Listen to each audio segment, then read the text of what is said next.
Hello everyone, स्वागत है फिर से एक नई वीडियो में। तो जैसा कि हम लोग क्लास 12 केमिस्ट्री का चैप्टर नंबर 1 पढ़ रहे थे, जिसका नाम था सॉलिड स्टेट, इसी को आज हम कंटिन्यू करते हुए चलिए आज एक बहुत ही इंपॉर्टेंट टॉपिक पढ़ने वाले हैं, जिसका नाम है हेक्सागोनल यूनिट सेल।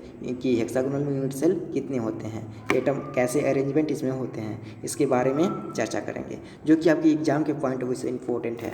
आपका अक्सर एग्जाम में यहाँ से क्वेश्चन पूछे जाते हैं। तो देखिए, सबसे पहले ये जानते हैं कि इसका स्ट्रक्चर कैसा होता है, कैसे बनाते हैं हेक्सागोनल का स्ट्रक्चर। तो काफ़ी सिंपल है, देखिए मेरे साथ देखते चलिए ये कैसे बनाते हैं। तो ऐसे बनाएंगे, इस तरह से कुछ करेंगे ऐसे, और सेम है इसका, सेम नीचे इसी तरह से बना देंगे, इस तरह से बना देंगे। क्लियर है? इस तरह से बना दिए। फिर इसमें क्या करेंगे, सेम सेम सेम बना दिए एक जैसा ही। फिर इस तरह से इसको यहाँ मिला देंगे, फिर इसको यहाँ से यहाँ मिला देंगे। ठीक है, ये बाहर वाला भाग है, ये वाला जो है बाहर वाला, इसको यहाँ से ऐसे मिला देंगे, ऐसे मिला दिए। फिर इसको यहाँ से ऐसे मिला देंगे, समझ रहे हैं? और पीछे वाले भाग के साथ क्या करेंगे, तो आप समझ रहे होंगे कि क्या करेंगे। तो देखिए पीछे वाले को क्या कैसे करेंगे, इसको पीछे से ही मिला देंगे इस तरह से, समझ गए? इस तरह से ऐसे कुछ मिला देंगे। ठीक है, समझ रहे हैं ना? तो ये क्योंकि ये 2 डायमेंशन है तो थोड़ा दिखाना पॉसिबल नहीं है, इसीलिए इस तरह से डॉट मिला दिया हूँ। ये ऐसा आपका स्ट्रक्चर होता है, इसको बोलते हैं हेक्सागोनल। क्या बोलते हैं? हेक्सागोनल बोलते हैं। इसमें बात करते हैं कि एटम का इसमें अरेंजमेंट कैसा होता है, अरेंजमेंट इसका एटम का कैसा होता है। तो चलिए इसके बारे में चर्चा करते हैं। तो देखिए, सबसे पहले मैं आपसे इसमें पूछता हूँ, सिंपल सी बात है कि इसमें बताइए कि कॉर्नर की संख्या कितना होता है, इसमें कॉर्नर कितना होता है। ठीक है, यानी कि कहें तो कॉर्नर, कहें तो किनारा इसमें कितना होता है। कॉर्नर की संख्या के बारे में बात करते हैं। इसमें बताइए सर सिंपल सा कि कॉर्नर इसमें कितना होता है। तो देख पा रहे होंगे कॉर्नर कितना होता है। देखिए जैसा कि आपका एक कॉर्नर ये हो गया, 1 2 3 4 5 6 हो गया।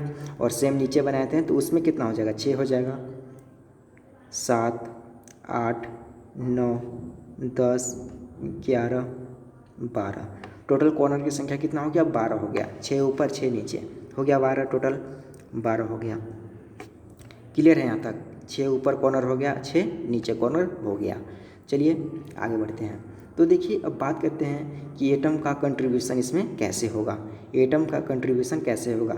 ये आप मानते हैं ना कि यहाँ पे जो पार्टिकल जो ये जो आपको दिख रहा होगा, ये कैसा है, एक स्फीयर की तरह होता है। कैसा होता है? स्फीयर की तरह होता है। अब मैं आपसे ये पूछता हूँ कि स्फीयर है तो स्फीयर का क्या इसमें पूरा भाग इन्वॉल्व है, पूरा भाग क्या इसमें, इसका पूरा भाग का योगदान है क्या? नहीं ना, पूरा भाग तो नहीं है, कुछ भाग इसमें है, कुछ भाग इसमें है, तो कुछ भाग इससे बाहर है। यानी कि पूरा स्फीयर इसमें इन्वॉल्व नहीं है। जैसा कि हम लोग पिछले वीडियो में भी चर्चा कर चुके थे कि पूरा नहीं होता है, पूरा उसमें भी नहीं था और इसमें भी नहीं है। ये तो आप मानते हैं ना कि ये पूरा इसमें तो भाग इन्वॉल्व नहीं है। ठीक है, तो पूरा नहीं है तो कितना है, इसके बारे में गणना करते हैं, इसके बारे में कैलकुलेशन करते हैं। तो देखिए सर, पूरा नहीं है तो कितना है, देखिए कैसे करेंगे। तो देखिए जैसा कि ये स्फीयर है तो इसको आधा स्फीयर बनाते हैं, आधा गोला बनाते हैं। ठीक है, आधा गोला से समझते हैं, इसमें आसानी होगी समझने में। तो देखिए आधा गोला बना लिए, कुछ आपका इस तरह से है, कुछ आपका इस तरह से एंगल है, कुछ ऐसे है, फिर कुछ इस तरह से है, कुछ ऐसे है। ये आपका सेंटर पॉइंट है, ये आपका पॉइंट है, ये आपका बीच का पॉइंट है, सेंटर है। और कुछ इस तरह से है, यानी कि 120 डिग्री। इसके बीच का एंगल कितना है सर? 120 डिग्री है, 120 डिग्री। ठीक है, इसके बीच का एंगल कितना है? 120 डिग्री है। ठीक है, 120 डिग्री है। तो इसमें बात करते हैं कि कितना भाग इसमें इसका घिरा हुआ है, कितना, कौन सा भाग है। ये जो भाग आपको दिख पा रहा होगा, ये वाला भाग इसमें ही है, बाकी सब बाहर है। क्या है? बाहर है। ये वाला भाग, ये वाला जो जैसा कि भाग आपको दिख पा रहा होगा, ये वाला भाग इसमें तो है, लेकिन सब और बाकी का भाग ये बाहर का पोर्शन है। तो यही भाग आपका इसमें इन्वॉल्व है। ठीक ना, आपका यही कंट्रीब्यूशन है। तो एटम का कंट्रीब्यूशन कुछ इस तरह से इसमें है। क्लियर है? तो देखिए आधा गोला का तो भाग कितना हो जाएगा इसमें। तो जैसा कि हम लोग जानते हैं कि किसी भी मतलब एक लाइन है, कोई भी एक सरल रेखा है, तो इसकी कितनी डिग्री का कोण बनता है इसमें, यहाँ से ऊपर 180 डिग्री और नीचे से 180 डिग्री, यानी कहें तो 360 डिग्री का बनता है। कितना बनता है? 360 डिग्री का कोण एंगल बनता है। ठीक है, एक कोई सरल रेखा में कितना एंगल बनता है? 360 डिग्री का एंगल बनता है, यानी कि 360 का बनता है। ठीक है, तो यहाँ से भाई, यहाँ से तो 120 हो गया, तो और बच कितना गया? तो कितना बच गया? 120 यहाँ हो गया, तो बच कितना गया? 12 24 12 3 36, यानी कि 120 3 बार और बच गया, 12 12 12 120 तो टोटल कितना हो जाएगा? 360 डिग्री। तो 2 भाग तो और बच गया, तो 2 भाग इसमें और है, यानी कि इस तरह से कुछ होगा, यहाँ से 120 डिग्री, यहाँ से 120 डिग्री, इस तरह से कुछ होगा इसमें। क्लियर है?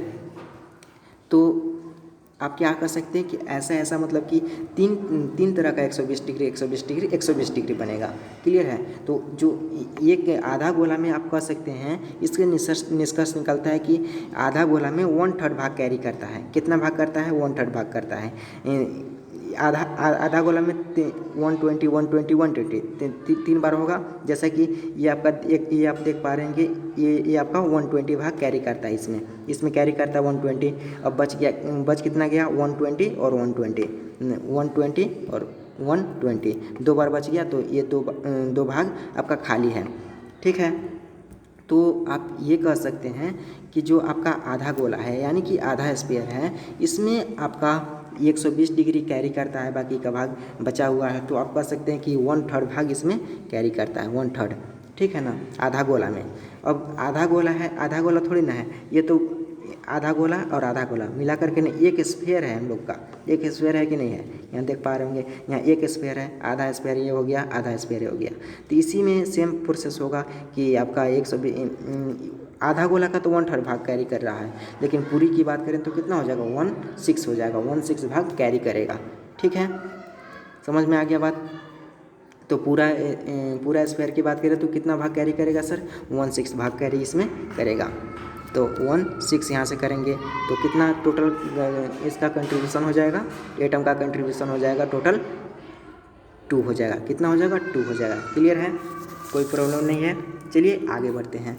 अब बात करते हैं इसमें बॉडी में कितना होगा, इसमें बॉडी में कितना होगा कंट्रीब्यूशन।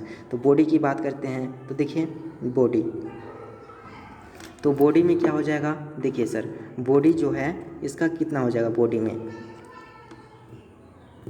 तो बॉडी की बात करें तो बॉडी में देखिए आपका ये इस तरह से 3 रहेगा। कितना रहेगा? 3 रहेगा। ये आपका 6 ऊपर है, 6 नीचे है। मान के 6 स्फीयर आपका ऊपर है, 6 स्फीयर नीचे है, और उसके बीच में तीन स्फीयर आपका बीच में है। ठीक है, सेंटर में है। ठीक ना, ये आपका बॉडी में है 3 इस तरह से। मान के चलिए कि ऐसे है कि 6 बॉल आपका ऊपर, 6 बॉल ऊपर रखा है, 6 बॉल नीचे रखा है, और उन दोनों बॉल के बीच में क्या है कि आपका 3 बॉल उसके बीच में रखा हुआ है। 6 बॉल ऊपर है, 6 बॉल नीचे है, और उसके बीच का लेयर में 3 बॉल है, इस तरह से है। ठीक है, तो बॉडी में कितना हो जाएगा? 3 हो जाएगा। ये समझ में आनी चाहिए बात। 3 हो जाएगा तो कितना हो जाएगा टोटल इसका कंट्रीब्यूशन? 3 हो जाएगा। क्लियर है? अब बात करते हैं फेस की। तो इसमें फेस में कितना होता है? तो एक फेस आपका ऊपर होता है। क्या होता है? एक ऊपर की ओर होता है। जैसा कि ये आप देख पा रहे होंगे, तो ये आपका ऊपर वाला फेस है और ये आपका नीचे वाला फेस है। ठीक है, और जैसा कि हम लोग पीछे पढ़ चुके हैं कि फेस में कितना होता है सर, जैसा कि 1 हाफ होता है। कितना होता है? हाफ होता है। फेस में कितना होता है? हाफ होता है। कैसे होता है? देखिए, कोई एक सरफेस है, तो सरफेस में एक स्फीयर है, तो स्फीयर का ये वाला भाग तो इसमें रहेगा, बाकी ऊपर वाला जो भाग है इसमें नहीं रहता है। ठीक ना, तो 1/2 यानी कि हाफ होता है। क्या हो जाएगा? हाफ हो जाएगा। मान के चलिए कि ये आपका सतह है, तो आधा भाग तो इसमें रहेगा, इन्वॉल्व रहेगा, लेकिन आधा भाग बाहर की ओर निकला रहेगा, तो इसका टोटल कितना हो जाएगा? हाफ हो जाएगा, आधा हो जाएगा। तो फेस FCC में, फेस में कितना हो जाएगा? सॉरी, FCC क्या लिख रहा हूँ, फेस में कितना हो जाएगा? कितना फेस है ये बताइए। एक फेस नीचे हो गया, एक फेस ऊपर हो गया, ये वाला एक फेस नीचे हो गया। टोटल 2 फेस है, और कितना भाग कैरी करता है? 1/2 करता है। तो टोटल कितना हो गया? 1 हो गया। तो टोटल की बात करें, देखिए कॉर्नर पे कितना हो गया? 12 कॉर्नर है। 12 कॉर्नर में कॉन्ट्रीब्यूशन कितना है? 1/6 है। 1/6 है, कैसे है वो बताया मैंने। तो टोटल कितना हो जाएगा इसमें? 2 हो जाएगा।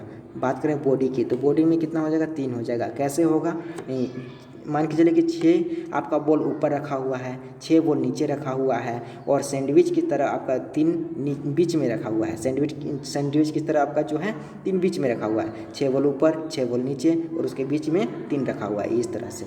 ठीक है, तो इसका कितना हो जाएगा, 3 हो जाएगा।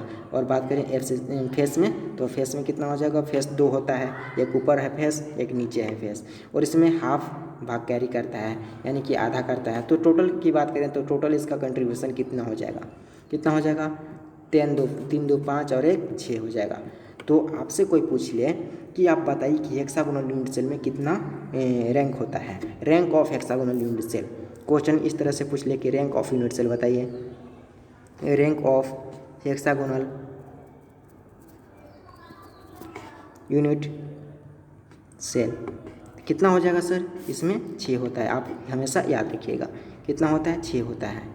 क्लियर है, तो चलिए मिलते हैं फिर नेक्स्ट वीडियो में, तब तक के लिए जय हिंद जय भारत।